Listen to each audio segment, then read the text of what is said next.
ने जो कहा था, जहां पर प्रधानमंत्री नरेंद्र मोदी कुछ बोल रहे हैं। यह हमारे आर्थिक हितों की रक्षा के लिए भी आवश्यक है।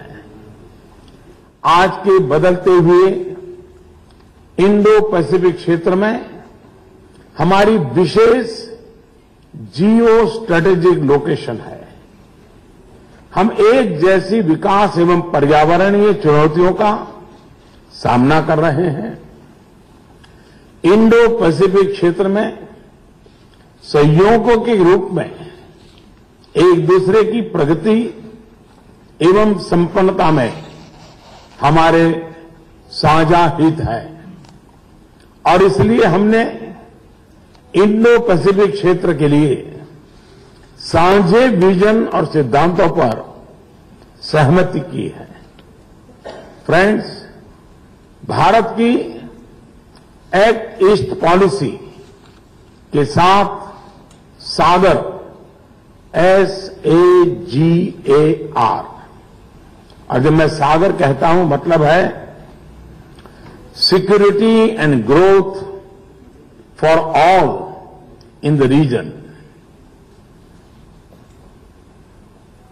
और सागर का हमारा विजन राष्ट्रपति विदोरो की मैरीटाइम फुलक्रम पॉलिसी के साथ बहुत ही मेल करता है।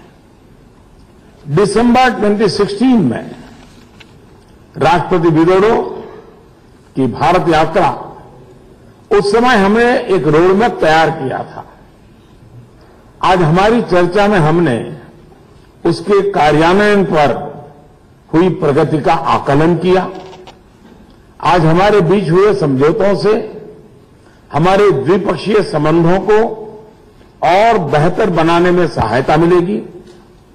मुझे प्रसन्नता है कि हमने अपनी साझेदारी को कॉम्प्रिहेंसिव स्ट्रेटेजिक पार्टनरशिप के रूप में अपग्रेड करने का एक महत्वपूर्ण निर्णय लिया है।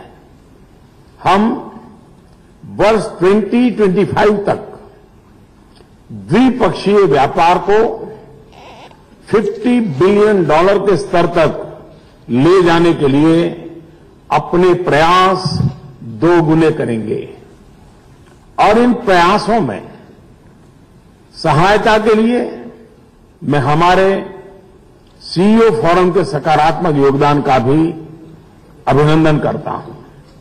फ्रेंड्स, हम दोनों देशों के बीच हजारों साल से मजबूत सांस्कृतिक संबंध है। इनकी एक झलक इस वर्ष हमारे गणतंत्र दिवस पर आयोजित परेड में भी दुनिया ने और हिंदुस्तान के 125 करोड़ लोगों ने उसे देखा है। इस वर्ष की परेड में आसियान भारत संबंधों की झांकी में भारत के ओडिशा राज्य के त्योहार बाली यात्रा को दर्शाया गया था। प्रतिवर्ष मनाया जाने वाला यह त्योहार हमारे हजारों वर्ष पुराने सांस्कृतिक संबंध में हम अपने राजनयिक संबंधों की स्थापना की 70वीं वर्षगांठ मनाएंगे। इस दौरान दोनों देशों में बहुत से समारोह आयोजित किए जाएंगे। बहुत बड़ी संख्या में भारतीय पर्यटक इंडोनेशिया आते हैं, विशेष रूप से बाली में। उत्तराखंड एवं बाली को ट्विन स्टेट के रूप में करने से इस आदान प्रदान में और बढ़ोतरी होगी। दोनों देशों में अधिकांश आबादी युवा है।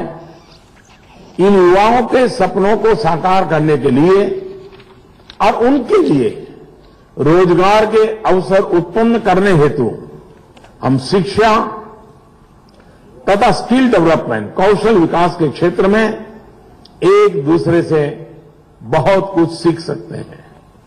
हमने शिक्षा तथा विज्ञान एवं प्रौद्योगिकी में सहयोग बढ़ाने पर सहमति जताई है। तो इंडोनेशिया से पीएम मोदी को आप लाइव सुन रहे थे। कल रवाना होंगे मलेशिया के लिए, फिर जाएंगे सिंगापुर। हर अपडेट इंडिया न्यूज पर सबसे पहले मिलेगी आपको।